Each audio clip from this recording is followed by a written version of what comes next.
Intrepid viewers, here we're back together. I'm coming to you from tomorrow, but now you're used to that after 4 years, coming to you from the future. You got to love it. Okay, now, first of all, a follow-up from last week on the Texas Taliban raid. A couple of things. Many big businesses in Texas are stepping up to protest in their own way these laws, and Uber and Lyft have both said they will protect their drivers, and Lyft donated $1 million to Planned Parenthood. It's so good to have a good news story. But the other thing, on a serious note, before I get into other subjects, as an intrepid viewer pointed out, the Netherlands, which has one of the most liberal abortion laws in the world, and interestingly, they also have one of the lowest rates of abortion. And that's because if you want to stop abortions happening or minimize them, absolutely, you provide good sex education and you provide good, free, preferably, if not affordable, contraception. And that keeps the issue way down. But it's this Middle Ages thing. Just say no until you're married. It never worked. It's not going to work now. So there's all of that. While they won't allow girls, teenage girls, to have access, and boys for that matter, access to good, sound health advice around contraception, it's going to continue to be a nightmare. But I really think they've overreached. I think people are uncomfortable with this idea that rape or incest doesn't protect you. You have to carry the rapist baby, etc. I think a lot of people are uncomfortable with that. So we'll watch as it unfolds, and they may have to backpedal in the future, one would hope. So in the meantime, another close to the Trump organization, there's the family of Calamaris. I know it's hard to take it seriously, isn't it? But there was Papa Calamari, who was employed, and then the son, Calamari Jr., who has given testimony, I think, for a second time. And so I want to have a little look at what he had to say. And then I'm going to have a quick check-in with Biden. Okay, so, and in other news,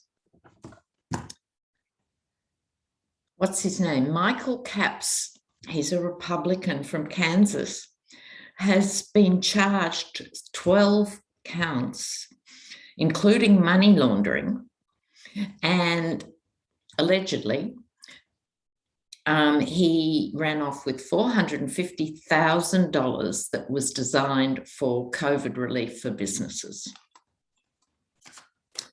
And so we'll be watching that space. So let's have a look now on what the Calamari testimony is. So what's the question? I think, will it translate into a serious problem for Trump org? Okay, so let's have a look. Calamari's testimony. Is it going to impact? Oops, what fell out? Ooh, Two of Swords, could be changing fortunes, could go this way or that way. I'll leave that on the table.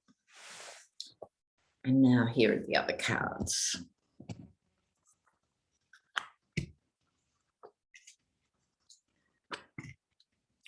Well, I think what this cross swords was about, this was, I think, probably him and his father deciding how much they will divulge, having to make a difficult decision. And why I think that is, this is circular arguing behind the scenes. I think they probably started off, like a lot of them do, going, oh, well, I'm going to hold my ground. But then it becomes more and more obvious that holding your ground, which is turned up as well, is the source of all these arguments that they're having as a family. I don't know if they're even speaking to any of the Trumps at this point. But in terms of my question, it's going to pierce the heart of three people, which I would suggest is the Yeti himself, Yeti Jr., and the beloved Ivanka.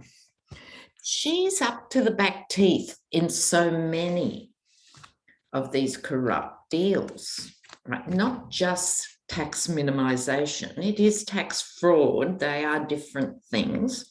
She was also the queen behind the Panama real estate scandal. But one of the things this Michael Capp's been done for is money laundering, wire transfer and all those other ones you hear all the time, but money laundering. And that got me thinking, will these New York cases translate into legal cases around money laundering? Do you remember, intrepid viewers, back in 2016, could have even been 15, it was just prior to the Yeti going down the escalator and all of that stuff. Don Jr. went to a conference of real estate delegates and boasted how much money they, Trump Org, were getting from Russia. He described it in extravagant terms. I think the figure 350 million was mentioned. I'm not sure about that, but it was significant. Right? So my next question is, even though they're being done for this tax stuff, will they actually be done for money laundering? Because what was happening? Money was coming from Russia. They'd provide the US real estate, cleaning the money on the way through that process, you know. So will they be charged with money laundering specifically? So this is a yes/no question. Will they be charged with money laundering in all this New York stuff? Will they be charged with money laundering? Oops. Sorry, that was a sloppy shuffle. You can feel the difference if you're a reader. Sometimes a card leaps out of the pack and wants to be seen. Other times you just know you've dropped your card. It's quite a different feeling. Okay, so money laundering. Money laundering. Will they ever be charged with money laundering?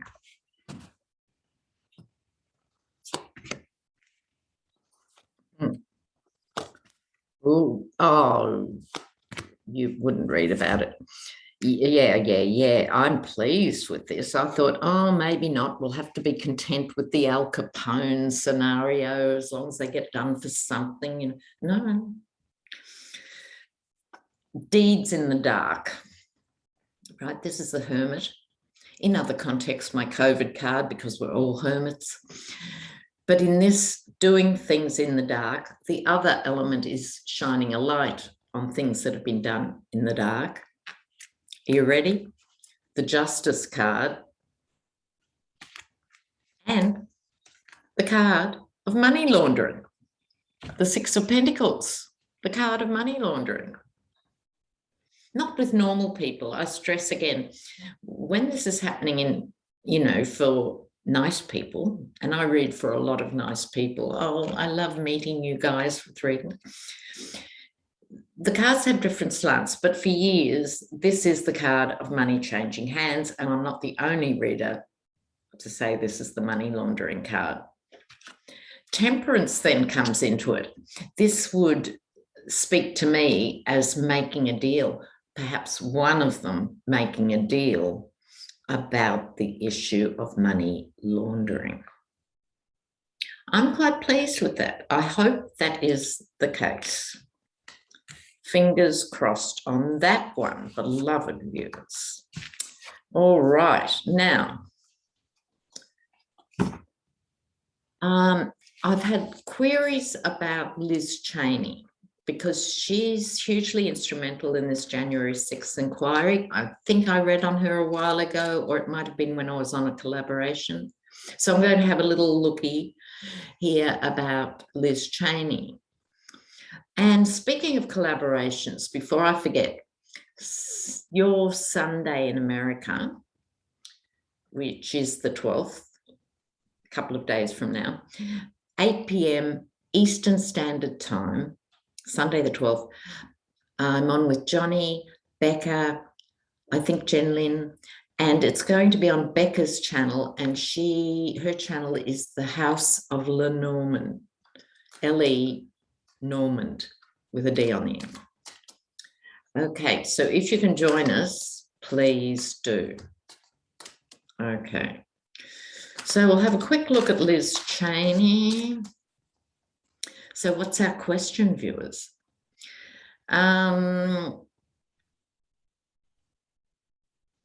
Okay, I think with Liz Cheney, she would not be any of our favourite people under normal circumstances. But you know the old saying, your enemy's enemy is your friend. It's like that because she's at least a sane Republican, even if she is a hawk in other directions and stuff. So the question will be, I think the interesting question is, will Liz Cheney bring other Republicans to the table over this? Because at the moment you've got those who are in the venomous, demented, deluded red states, and you've got to just write them off. And you must surely have some who are quietly horrified and in the course of this actually absorb the information and do the right thing in the interests of the bigger picture. So will she be able to bring more moderate Republicans on board around January 6th? That's my question. Will she be able to bring more on board? I don't mean for the committee, I mean with the findings of the committee, yeah? Okay. Liz Cheney. Liz Cheney.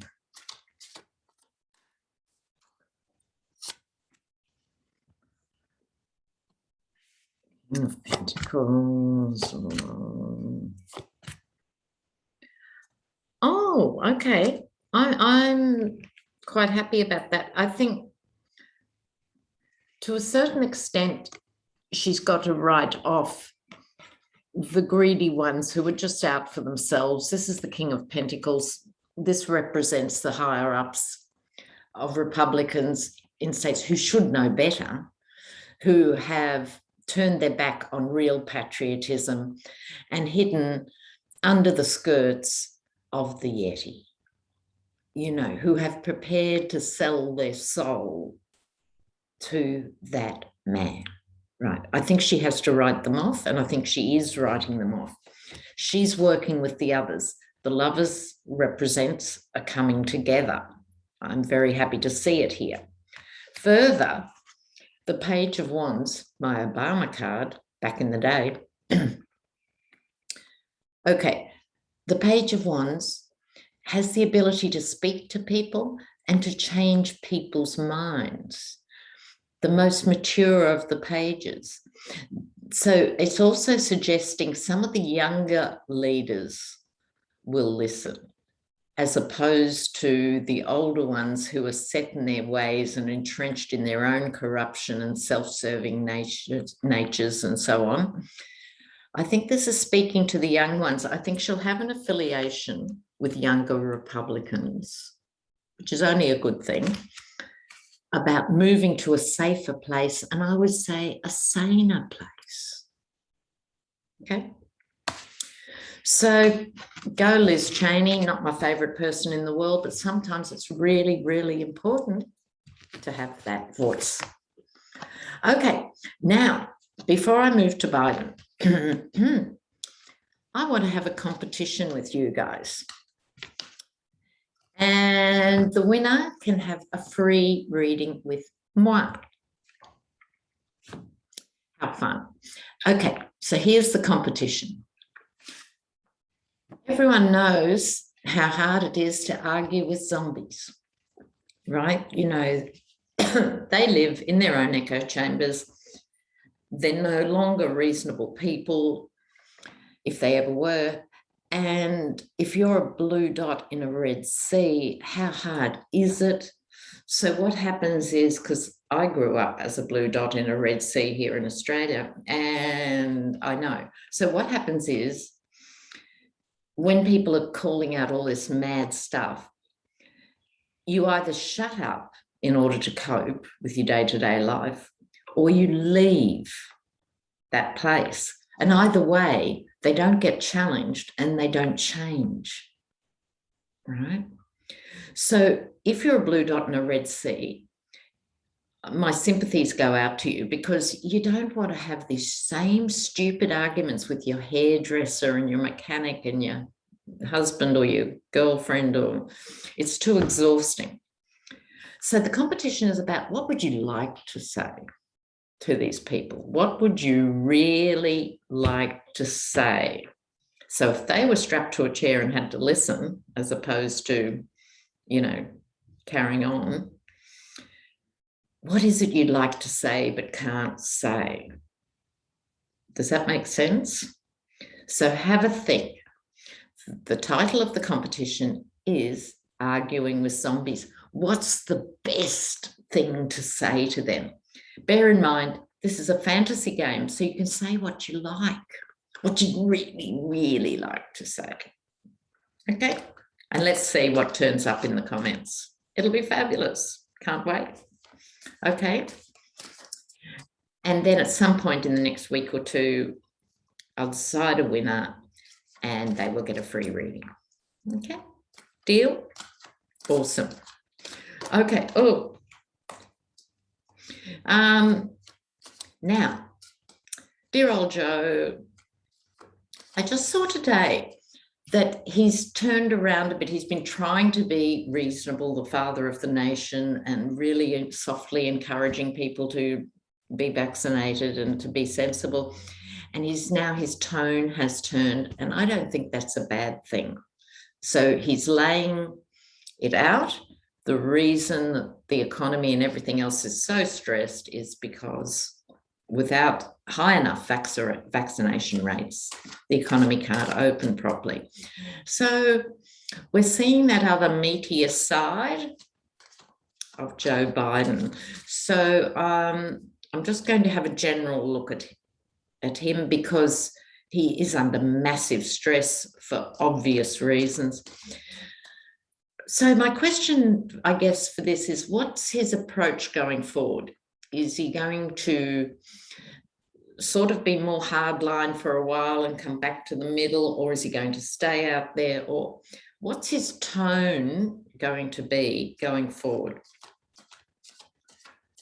What's his tone going to be going forward?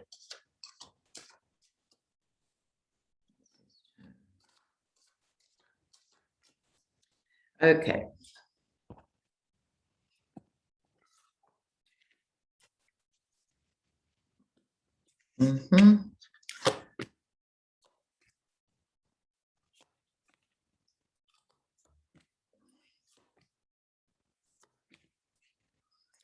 Okay, I'm doing a bigger spread.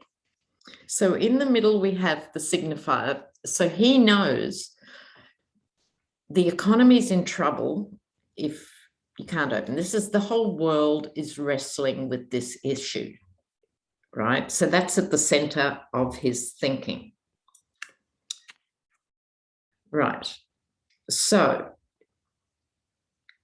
what we have here is his past attitudes, being conciliatory, exactly as I was saying, being nice to people, trying to encourage them. What are his past actions? So this was his attitudes and stuff. This is his past actions. Again, very reasonable. For those of you learning tarot, just know with all the court cards, the pages, knights, kings, and queens, not to get too hung up on gender. So I think this is him. Yes, it could be his wife, but I don't think so. It's him. She's a very reasonable, approachable queen in this context. I think that's the energy, the action he put out. Right, now, where are things heading? He has to pick up the pace of the economic recovery. Interesting that he got two queens. It has to actually be his focus now, instead of worrying about absolutely everything, including the debacle in Afghanistan. This has to be his focus, as it was the main card. What is his intention? Moving the nation to a safer place. Hello, right? What's the immediate advice from the universe to him and his longer term advice? And these are interesting. In the short term or the midterm, he has to reassure people that emotionally, this card is cups, it's emotion, that people can feel comfortable again, literally happy again in this case, that he's pursuing a path that is in their best interests and for everyone's security and happiness. This is an interesting card for an outcome card because the very nature of it is indecisive. So it's the card of juggling, certainly is. It's the card of manipulation. Maybe it's time for the Dems to do some serious manipulation instead of leaving that to the Republicans. Do you like my ring, by the way? This was made and sent to me by a dreamer. Thank you, Ernesto. I love it so much. And in terms of outcome for him going forward, I think what it's saying is he's going to have to keep juggling. It's pentacles again. It's pentacles. It's pentacles. It's all about the economy and making people more confident and secure in the economy. So I'm not surprised in a way that he ended up, there'll be more of the same. He has to keep juggling. And I was asking for his tone, and we saw his tone previously. He's now setting a new tone, and he has to keep his ear out via good advice. He can't do everything. To what's really going on, what is moving people on the ground, what is getting to them. Now, I don't want you to worry about his numbers sliding a bit. It's inevitable. Presidents get in and their numbers go down. It's not just that. Everyone is very stressed and tired and freaked out. Okay. So it's not surprising that everyone wants someone to blame. Why not go for the top? But I think there's other polls coming out that are really interesting. Like I think it's around 60% of Americans want quite hardline vaccination rules. By that, I mean, he's talking about companies over 100 employees. People must be vaxxed or submit to COVID tests to work, and rolling out those sort of mandates. And they are actually popular with the majority, because what's easy to forget, dear ones, in all this is the ones who are barking the loudest are not in the majority. And I think he's got it in some way. Tell me what you think about this, really. It's like you've almost got to cut loose some of the hardcore red states and operate as if the rest of the country were grown-ups and push on. With big states like Florida and Texas, they are changing of their own accord. He can ride that wave in a year or two. So I think overall my vibe with Joe Biden is tough, tough, tough now, tough, tough, tough next year. But once the infrastructure becomes real, becomes jobs on the ground, he, I hope, will be seen as the savior of the economy, because this is what we're learning as countries all over the world. No one's going to come out of this unscathed unless they have good quality big government. And since the Reagan years, Americans have been programmed to think, oh, small government's what rich people want. I might be rich one day, so I want small government. Or what's government done for me? You know, I have no control of my life and no employment and, you know, can't afford my rent and thing, but I can vote Republican, so I will. And this is tired thinking in the poorest states. So if some of that money can be very well targeted to those states, it can make a difference. So when I say cut loose, I mean, just not engaging with their leadership and going straight to the people with jobs programs.